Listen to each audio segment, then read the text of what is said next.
Today we're going to cover some functions within MathCAD. So come to the course website for programming for engineers, and if you come down here to the MathCAD, we're going to have this under functions and arrays right there on the side.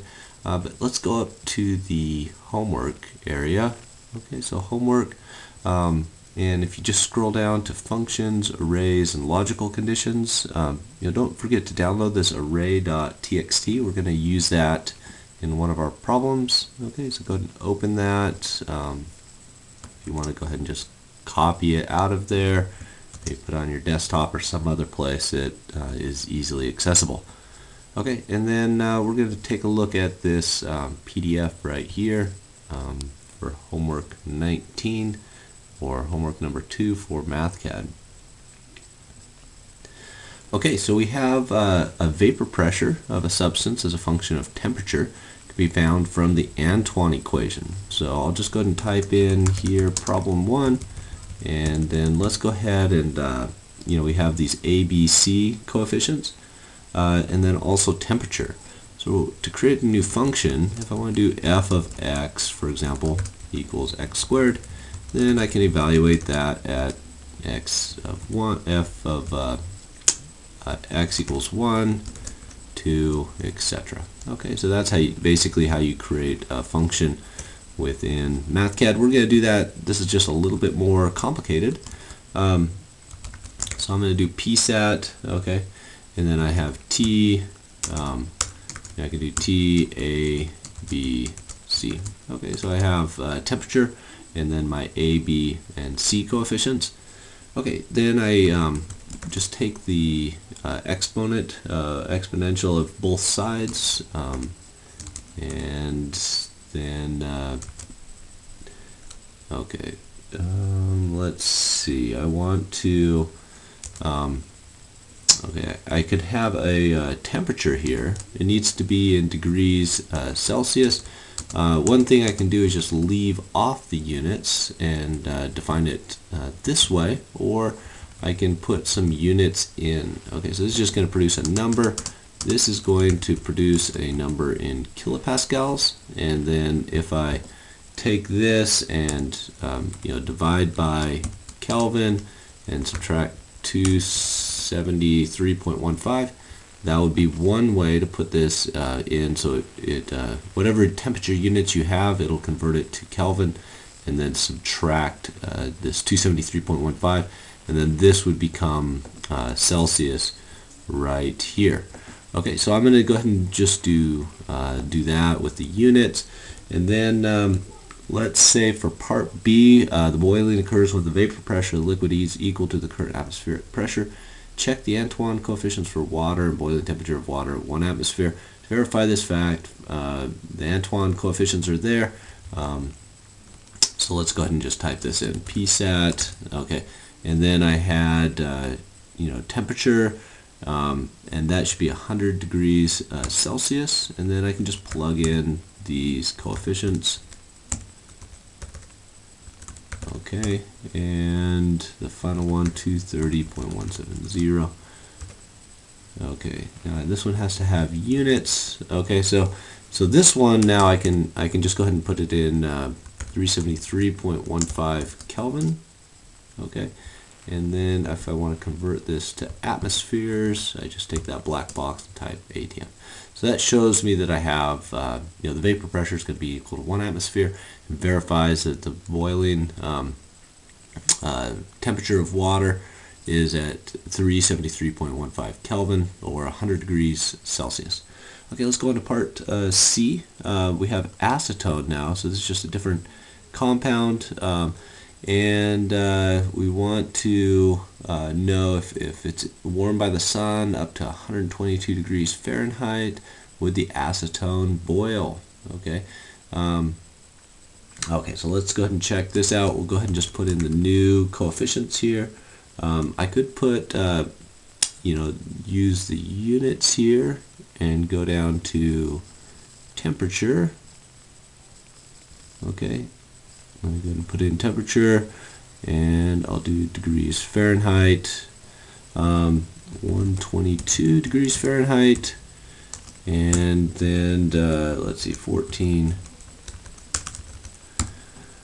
Okay, just different constants here for different compounds. They're going to have different vapor pressures. And then let's go ahead and just convert this to atmospheres. Okay, so 0.806 atmosphere, so it's under the 1 atmosphere, so it isn't going to boil at 122 degrees Fahrenheit. Okay, let's go on to part D now. What temperature would acetone boil at a pressure of 1 atmosphere? So let's go ahead and figure out, 122 is maybe too low. So let's go ahead and just start plugging in some other values here. Okay, and you can just kind of guess and check here. If you want to copy this a couple times, you can see, what, how this is going to. Okay, so I'm going to give myself 3 guesses here. Okay, if you want to line these up, you can just select those and then come up here and line them up. Okay, so there we have it. Let's go ahead and, we know it has to be a little bit higher. Let me guess 150. Okay, so that was just a little bit too high right there. Let's go down a little bit. 130. Okay, so this is just kind of that guessing game. Okay, and then if you narrowed it down, let's see, 132, 33. Okay, so it's between 133. Okay, and just a little bit lower. Oh, I'm getting almost there. Okay, so wow. Okay, so that's about it. If I put 1.5, okay, so I'm right there. So this is one way to do it. We're going to show you guys how to set this up with the solve block later, a find, given and solve this iteratively, where MathCAD will do this for you, but this is just an example of iterating yourself to find the answer. Okay, so let's go on to problem 2 now. Problem 2, we have this virial equation of state that can be used to determine the pressure, volume, temperature, behavior of gas at moderate pressures, where the ideal gas assumption breaks down. Okay, so this is just a little bit more accurate than PV equals nRT. Okay, and this is the basically just another a couple coefficients here that are temperature dependent and help us better model the non-idealities of this substance. Okay, so let's go ahead and just start with this one. We need to define a couple things like the universal gas constant. Okay, times joules per mole Kelvin. Okay, and then also I'm just going to define kilomoles as 1,000 moles, and then pound mole, just in case I need it, equals pound divided by gram times mole. Okay, so just a couple things that we might need later on. And okay, let me then scroll down a little bit, give myself a little bit more room. Oh, too far. There we go. Okay, so so we need to define. We can define our A, B, C, D, and E here. We don't have to put those in as function parameters. If we just define them beforehand, you'll just use anything that was defined before the function is created. Okay, so that I'm redefining a unit. I think amps there. I don't need any electrical units for this problem, so I don't feel too bad about doing that. But in general, you want to avoid one-letter variable names. Okay, I'm just going to do e to the, I'll do times 10 to the 8th. Okay, and there's coulombs, I think, that I redefined. You can see the little green underneath it. Says warning, you just redefined something that you may not have wanted to do. Okay, but I feel okay doing that, okay, for this case. Okay, so there I have my A, B, C, D, E values. Okay, and then I can now define my function. If I put a dot, that gives me a subscript there. Okay, and then I'll do A plus B divided by T plus C divided by T to the third. Okay, now these are in ranking. These temperatures are in ranking. I'll go ahead and type this in first of all, but then I'll show you how to make the units work out for this. Okay, so that's to the 8th, and then plus E divided by T to the 9th. Okay, and then all of this is going to hit the single quote mark. It'll put some parentheses around it for you, and then you can multiply it by feet cubed per pound mole. Okay, so there I have feet cubed per pound mole, but these need to be in ranking right here. Just go and divide that by R. So that, okay, divided by R. So when you put it in Kelvin, it will divide it by R, and then that will become a ranking number there. You actually need to do that because A doesn't have units, and if you have 1 divided by, Kelvin plus, B divided by Kelvin plus C divided by Kelvin to the cube, it's not going to work out in terms of the units. Okay, so go ahead and put that in there. Divide by your temperature units that you want. This, T divided by R, then it will take that, convert it to ranking, and then take the cube of that. Okay, so so this is our first one. All right, now let's see, for part A, was there anything else? Calculates the virial coefficient, should accept temperature as a parameter. Okay, so let's just go ahead and test this out with 300 Kelvin. Okay, so there it is, meters cubed per mole. Okay, so there's our virial coefficient, second virial coefficient. Okay, so let's go on to part B. Let's create a new function called VOL. Okay, virial, and that's going to be NH3. Okay, and this one, it's going to be a function of temperature and pressure. All right, so we have, in this case, it's going to be 1 plus, now I'm going to use this BNH3, the second virial coefficient. I'm going to use that in a new function, and so I need to define that here, okay, divided by Rg times T. Okay, so this is just rearranging it, and then Rg times T divided by pressure. So I just took this equation at the top, and I basically just rearranged it to solve for V. Okay, so there it is. Let's go ahead and test it out with a couple conditions. Now, if I want to, okay, so I'm going to say pressure is going to be equal to 30 psi, and then temperature equals, and then to get the Fahrenheit, I have to come in here to temperature. Okay, so here is temperature there, and get Fahrenheit. Okay, and then I'll put that at 120 degrees Fahrenheit. And it has the green thing because I'm redefining a Tesla unit. Okay, so let me go ahead and test this out with these two inputs, NH3, and I'll do my temperature and my pressure. Now those are defined, so okay, so I've got these units right here. I may want to report it as different units.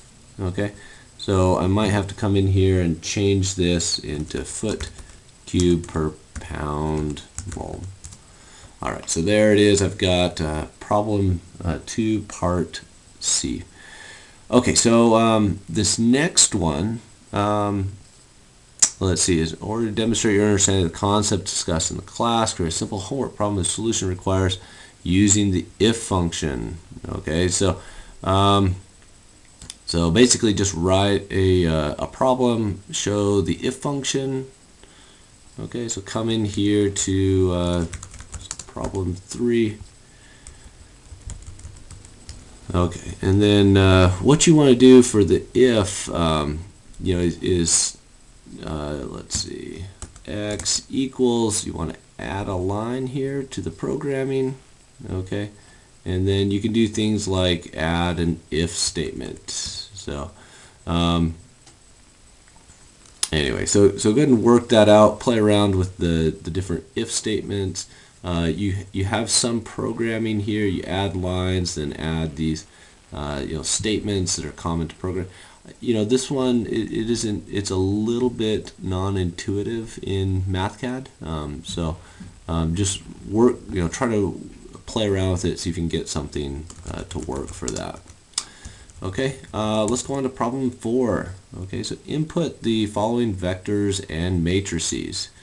Okay, so I'm going to come here and let's just go ahead and do A equals, and if you just hit Control M, you'll get a matrix, insert matrix. If you don't remember the Control M, you can always come up here to the matrix toolbar and then the upper left hand corner one. Okay, so this one's going to be a 5 by 5 matrix. Alright, and then just go ahead and insert the different values where the black squares are, and let's see, 2. So it'll take you a little bit just to enter all of these in. 3, 4, 5. Sometimes you can get lucky and copy from the PDF and then paste it in, and it sometimes works, sometimes doesn't. Okay, I'm just going to go ahead and enter these in because it's only 25 values here. Okay, and then the next one. Okay, so V, that one is going to be equal to, and then just hit Control M, and then we want 5 rows and 1 column. Okay, and 11, 21, and 45. Okay, now this one has some units, it has centimeters there. Okay, and then B is going to be the matrix that you're going to input in here, B equals. Okay, and then let's go ahead and just open up that array.txt. Okay, so this one's kind of a big one. Alright, I'm just opening this up in a edit, like a Notepad++ or a Notepad, any text editor. And let's go ahead and just try to copy this in here. Okay, so there it is. There's our matrix that I copied in. It's kind of big. And we're going to do some operations with these matrices. Okay, so I'm going to shift that that B off to the side there just because I don't want it to get in the way. All right, let's go back to our problem statement. Okay, so we have all of our matrices that have been imported. We're going to do things with these in the next, these next problems right here. Let's go with problem 5. Okay, so determine the number of columns in B and the number of rows in B. Okay, so to do that, what you want to use is just the COLS of B. Okay, so there's 30 columns and then rows of B. Okay, so there's 30. It's a 30 by 30 matrix. That just gave us the size of this big B matrix. If you did that for A, you just have the 5, or the rows, you just have 5 for A. Okay, so let's see, we want to create a 5 by 5 submatrix, okay, consisting of the first 5 elements of the first 5 rows of B. So basically the upper left-hand corner of B. So one way to do this is just do C submatrix, okay, and then you take B as your first argument, and then the range of rows, and then the range of columns. Okay, this starts, MathCAD starts with index 0. If you want to change that, if you want it to change to start with index 1, you just say index equals 1. Okay, and then you can change okay, so maybe I think I've got that one wrong. Let's let me just quickly search that. MathCAD change starting index. Oh, it's origin. Okay, that's what it is. So if you do origin equals 1, okay, then 0 is no longer defined, and I can do between 1 and 5. So it's just, you know, we can get that same answer if we just change origin to 1. Or you could do 2, for example, if for whatever reason you want to do 2. So I'm just going to go with this and switch it back to 0 to 4 and 0 to 4. Okay, so there I have just the first 5 rows and columns of that matrix. Okay, so let's go on to problem 6 now. Okay, so we're going to evaluate you know, some matrix operations here.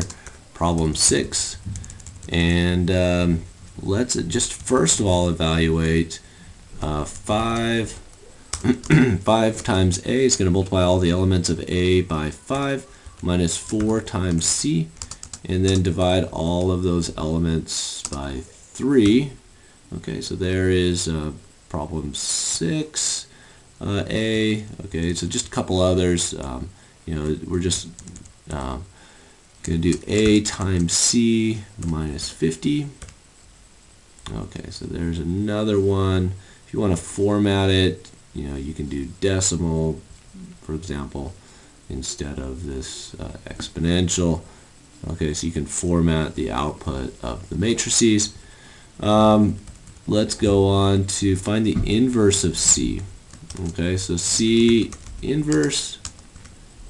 Okay, so it's going to do the inverse of it, and then if I do C inverse times C, I should have 1s along the diagonal and then 0s everywhere else. You see it's just had some numerical issues. If I convert it to decimal, okay, I'm going to see that it's going to be basically 1s and 0s there.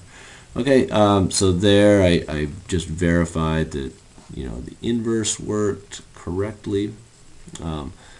Okay, so let's find the dot product of V times V in square meters. Okay, so V times V, you'll see it's in square meters. If I wanted to change that to square centimeters, for example, I could do that. Okay, so you can specify the units there. Okay, let's find the determinant of A. So there's a couple other, you know, if you forget how to do this, or basically you can come in here to this matrix one, you can move that toolbar up, you know, if you're using it all the time. Okay, so here is determinant right here. The determinant of A equals 5. Okay, so you just calculated the determinant. Let's go on to problem number 7. Solve the system of linear equations. Now this is the AX equals V. Okay, so we want to use the inverse of A, and B, we want to use the LSOLVE function. So LSOLVE is probably just a little bit more efficient, especially for really big ones. You can use LSOLVE. Okay, so this one's problem 7. Alright, so the first way to do it, now this one's probably the easiest way to find this solution. You know, you could say X is equal to A inverse times V. Okay, so we just rearranged this equation, A times X. I'm going to hit Control equals just to show this. A times X equals V. So I just multiply both sides, the left-hand sides, by A inverse. Okay, and then if I just show X, then I've got that there. Okay, so there is the solution X. Okay, so let's go on and use the second approach, which is, let's see, LSOLVE. So you can also do X equals LSOLVE, okay, and then do A comma V. So that's just a function, and then X should give you basically the same answer there. Okay, so problem number 8. In order to demonstrate your understanding of the concepts discussed in this class, create your own homework problem whose solution requires skills learned in MathCAD. Okay, so so just complete the problem statement and solution, kind of like you saw up above. You know, just kind of look at a 10-point problem, kind of like problem 5 or something like that, and just go ahead and create a homework problem. So try not to spend more than 30 minutes on this. Okay, so that concludes this this MathCAD homework. We looked at functions, we looked at matrices for this one.